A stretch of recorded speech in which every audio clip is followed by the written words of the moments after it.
नमस्कार, आप सभी का एक्सप्रेस न्यूज हिंदी में स्वागत है। तो चलिए जानते हैं आज की दिन भर की बड़ी खबरों को। पहली बड़ी खबर की बात करें तो किसान आंदोलन का 34वां दिन। केजरीवाल की पार्टी का ऐलान कि सिंघू बॉर्डर पर किसानों को फ्री वाईफाई देंगे।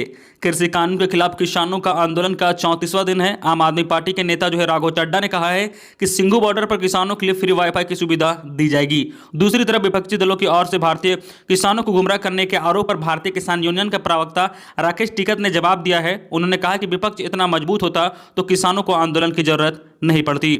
वही सरकार और किसानों के बीच 21 दिन बाद बुधवार को 7वें दौर की बातचीत होगी। किसानों ने सरकार को 29 दिसंबर की तारीख दी थी, लेकिन सरकार की तरफ से 30 दिसंबर का न्योता मिला है, जिसे किसानों ने मान लिया है, लेकिन कहा कि सरकार एजेंडा बताए। अगली बड़ी खबर की बात करें तो नए साल पे कोरोना का ग्रहण। मुंबई पुणे समेत सभी बड़े शहरों में नाइट कर्फ्यू। रात 11 बजे के बाद पार्टी पर रोक। मुंबई में 45,000 पुलिसकर्मी रहेंगे तैनात। महाराष्ट्र में नए साल के जश्न पर कोरोना का ग्रहण लग चुका है। मुंबई पुणे समेत सभी बड़े शहरों में 31 दिसंबर की रात 11 बजे के बाद किसी भी तरह की पार्टी करने पर रोक लगा दी गई है। राज्य सरकार पहले ही पूरे राज्य में शहरी इलाकों में 5 जनवरी तक नाइट कर्फ्यू का ऐलान कर चुकी है। नए साल पर नियमों को कड़ाई से पालन करवाने के लिए मुंबई और पुणे में 31 दिसंबर की रात धारा 144 लागू कर दी गई है। मुंबई में सभी पुलिसकर्मियों की छुट्टी रद्द पूरी तरह से कर दी गई है। 45,000 पुलिसकर्मियों को तैनात किया गया है। अगली बड़ी खबर की बात करें तो पटना में बवाल। किसानों के समर्थन में राजभवन की ओर बढ़ रही किसान महासभा और लेफ्ट के कार्यकर्ता। पुलिस का लाठीचार्ज। किसान आंदोलन के समर्थन में पटना में किसान महासभा और वाम दलों से जुड़े 10,000 कार्यकर्ता मार्चा निकाल रहे थे। गांधी मैदान से राजभवन की ओर निकले कार्यकर्ताओं को पुलिस ने डाक बंगला चौराहे पर रोक दिया। यहां से राजभवन की दूरी करीब 4 किलोमीटर है। प्रदर्शनकारी बैरिकेड तोड़कर राजभवन की तरफ बढ़ने की कोशिश कर रहे थे। पुलिस ने समझाया लेकिन नहीं माने। ऐसे में उनकी पुलिस से धक्का मुक्की हो गई और पुलिस ने लाठीचार्ज कर दिया। प्रदर्शनकारी डाक बंगला चौराहे पर ही धरने पर बैठ गए और राजभवन जाने की जिद पर अड़ गए। बाद में करीब 2:45 पर वो हटे हैं। उधर अखिल भारतीय किसान महासभा के बिहार प्रदेश सचिव रामाधार सिंह ने कहा कि सरकार विरोध प्रदर्शन को खत्म करना चाहती है। राजभवन मार्चा नहीं करने देना किसानों पर अन्याय है। हम लोग राजभवन जाकर राज्यपाल को ज्ञापन देना चाहते हैं। अगली बड़ी खबर की बात करें तो बंगाल में भाजपा भर से तुलमूल। जिस बोलपुर में शाह ने रोड शो किया वहीं ममता ने दी चुनौती। भाजपा 30 सीट जीतकर दिखाए। अगले साल होने वाले विधानसभा चुनाव से पहले बंगाल में भाजपा और तुलमूल कांग्रेस के बीच टकराव और बढ़ता जा रहा है। जिस बोलपुर में कुछ दिन पहले अमित शाह ने रोड शो कर 5 साल में सोनार बंगला बनाने का दावा किया था, वहीं ममता बनर्जी ने कल पदयात्रा की और बंगाल की मुख्यमंत्री ममता ने मंगलवार को पदयात्रा के बाद कहा कि कुछ विधायकों के पार्टी छोड़ने से कोई फर्क नहीं पड़ेगा क्योंकि जनता हमारे साथ है। उन्होंने कहा कि भाजपा कुछ विधायकों को तो खरीद सकती है लेकिन तुलमूल को नहीं खरीद सकती। ममता ने चुनौती दी है कि भाजपा 294 सीटों का सपना छोड़े, वह बंगाल में सिर्फ 30 सीट जीतकर दिखाए। उन्होंने बीरभूम के बोलपुर में भाजपा पर करारा हमला बोलते हुए कहा कि बंगाल की संस्कृति को नष्ट करने की साजिश की जा रही है। भाजपा हिंसा और बांटने वाली रणनीति बंद करे। अगली बड़ी खबर की बात करें तो 6 मरीजों में नया कोरोना मिला। भारत में भी कोरोना वायरस का नया स्ट्रेन पहुंच गया है। यहाँ 6 मरीजों में यह वायरस मिला है। ये सभी हाल में ही ब्रिटेन से लौटे थे। इससे 3 सैंपल बेंगलोर, 2 हैदराबाद और एक पुणे के इंस्टीट्यूट से भेजे गए थे। इसमें तमिलनाडु, आंध्र प्रदेश और तेलंगाना के एक सैंपल में नए स्ट्रेन की पुष्टि हुई है। बाकी 3 मरीज कर्नाटक के हैं। नए स्ट्रेन के मामले सामने आने के बाद केंद्र सरकार अलर्ट मोड पर आ गई है। हेल्थ मिनिस्ट्री ने मंगलवार को बताया कि 9 से 22 दिसंबर के बीच भारत आए इंटरनेशनल पैसेंजर को सिम्प्टोमेटिक या संक्रमित पाए गए हैं, उनकी जीनोम सीक्वेंसिंग अनिवार्य होगी। वही 31 दिसंबर तक सस्पेंड यूके की उड़ान आगे भी बंद रह सकती है। Union aviation ministry Hardeep Singh Puri ने कहा कि मुझे लगता है कि हमें अभी भी यूके की फ्लाइट की सस्पेंड को थोड़ा और बढ़ाना पड़ सकता है। इन सभी को संबंधित राज्यों में राज्य सरकार के कोविड सेंटर में सिंगल रूम में आइसोलेशन में रखा गया था। इनके संपर्क में आए लोगों को भी अलग क्वारंटीन कर दिया गया है। नए संक्रमितों के संपर्क में आए दूसरों लोगों को भी पता लगाया जा रहा है। 25 नवंबर से 23 दिसंबर के बीच ब्रिटेन से लगभग 33,000 यात्री भारत आए हैं।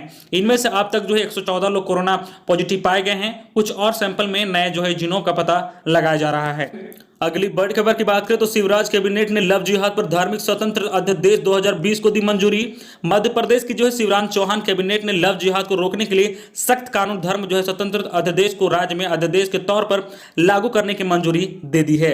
अब इस अध्यादेश को मंजूरी के लिए राज्यपाल के पास भेजा जाएगा। राज्यपाल के हस्ताक्षर के बाद यह पूरे राज्य में लागू हो जाएगा। इस अध्यादेश के तहत राज्य में साजिश के तहत धर्मांतर कराने और करने वालों पर कड़ी कानूनी कार्रवाई का प्रावधान है। इस मामले में दोषी को अधिकतम 10 साल तक तक की जो है सजा हो सकती है और 1 लाख रुपए तक का जुर्माना लगाया जा सकता है। मुख्यमंत्री शिवराज सिंह चौहान ने सोमवार को बताया था कि सरकार लव जिहाद के खिलाफ उत्तर प्रदेश की तर्ज पर सख्त कानूनी करने के लिए मंगलवार को मध्य प्रदेश धार्मिक स्वतंत्रता अध्यादेश 2020 को लाएगी। इस अध्यादेश के जरिए जो है शादी तथा किसी अन्य जो है कटरपूर्ण तरीके से किए गए धर्मांतर के मामले में अधिकतम 10 साल की कैद एवं 1 लाख रुपए तक के जुर्माने का प्रावधान किया गया है। अगली बड़ी खबर की बात करें तो वाहनों में चालक की बगल वाली सीट के लिए अनिवार्य हो गया एयरबैग। यात्रियों की सुरक्षा को बढ़ावा देने के लिए सड़क परिवहन एवं राजमार्ग मंत्रालय ने वाहन के आगे की सीट पर ड्राइवर के बगल में एक एयरबैग लगाना अनिवार्य करने का प्रस्ताव दे दिया है। इससे ड्राइवर के बगल में बैठने वाले यात्री की सुरक्षा सुनिश्चित की जा सकती है। सड़क परिवहन राजमार्ग मंत्रालय के ने प्रस्ताव को देश की नए वाहनों के लिए जो है 1 अप्रैल 2021 तक मौजूदा मॉडल में यह प्रस्ताव लागू करने के लिए 1 जून 2021 तक की समय सीमा निर्धारित की है। इसके अलावा जो है प्रस्ताव को लेकर मंत्रालय ने अधिसूचना जारी होने की तारीख जो है 30 दिनों के भीतर टिप्पणी भी मांगी है ताकि प्राप्त टिप्पणी पर विचार किया जा सके। साथ ही इससे संबंधित जानकारी मंत्रालय की वेबसाइट पर प्रकाशित भी की गई है। अगली बड़ी खबर की बात करें तो असम और बंगाल में अकेले चुनाव में उतरेगी जेडीयू। सीएम नीतीश ने नेताओं के साथ बनाया बड़ा प्लान। बिहार के सियासी गलियारे से जो है बहुत बड़ी खबर है कि जेडीयू आगामी जो है पश्चिम बंगाल और जो है असम समेत अन्य राज्यों के विधानसभा चुनाव में अपने दम पर अकेले ही मैदान पर उतरेगा। बता दें कि बिहार में भाजपा और जेडीयू का गठबंधन है। बंगाल चुनाव में मुख्य मुकाबला जो है टीएमसी और भाजपा के बीच माना जा रहा है। इस खबर के बाद जो है बिहार के सियासी जगत में जो है चर्चाओं का दौर तेज हो गया है। सीएम नीतीश और जो है जेडीयू अध्यक्ष आरपीएन सिंह ने जो है आगामी चुनाव के मद्देनजर सोमवार को नेताओं को टास्क दिया है। और अरुणाचल प्रदेश में घटी घटना के बाद माना जा रहा है कि जेडीयू कुछ बड़ा ऐलान करने वाला है। बता दें कि अरुणाचल प्रदेश में जेडीयू के जो है 6 विधायक 2 दिन पहले ही भाजपा में शामिल हो गए हैं। इस घटना के बाद जेडीयू ने जो जताया था, जेडीयू प्रवक्ता जो है केसी त्यागी ने इसे गठबंधन के खिलाफ जो है बताया था। वही सीएम नीतीश ने जो आश्चर्य व्यक्त किया था। हालांकि जो है जेडीयू और भाजपा दोनों पार्टी के नेताओं के बार बार दोहराया कि अरुणाचल की घटना का बिहार में कोई असर नहीं पड़ेगा। अगली बड़ी खबर की बात करें तो बदल जाएगा 1 जनवरी से चेक पेमेंट सिस्टम। बैंक को देनी होगी डिटेल जानकारी, नहीं तो रुक जाएगा आपका पैसा। नए साल की पहली तारीख से पेमेंट सिस्टम में बड़ा बदलाव होने जा रहा है। अब चेक काटने के बाद भी आपका पैसा बैंक रोक सकता है यदि जो है आपने बैंक को इससे संबंधित सही जानकारी नहीं दी तो। जी हां, अब जो है आपको चेक काटने के बाद भी बैंक को इससे संबंधित जानकारी देनी होगी। दरअसल जो है फ्रॉड को रोकने के लिए भारतीय रिजर्व बैंक ने बड़ा कदम उठाया है। 1 जनवरी 2021 से चेक पेमेंट सिस्टम में नया बदलाव देखने को मिलेगा। दरअसल भारतीय रिजर्व बैंक के गवर्नर शक्तिकांत दास ने कहा, हाल ही में जो है मॉनेटरी पॉलिसी कमेटी अर्थात जो है एमपीसी जो है मीटिंग में इससे नए सिस्टम को लागू करने का ऐलान किया था, जिसके अनुसार 50,000 से अधिक का पेमेंट यदि चेक से करेंगे तो दोबारा आपको जो है डिटेल बैंक को देनी होगी। ऐसा नहीं करने से आपका पेमेंट रोका भी जा सकता है। फिलहाल किसी बैंक के नाम पर चेक काटने पर आपको बैंक किसी तरह की कोई जानकारी नहीं लेता है, लेकिन नया सिस्टम के अनुसार आपको यह जानकारी देकर बताना होगा कि काटा गया चेक आपका है या नहीं।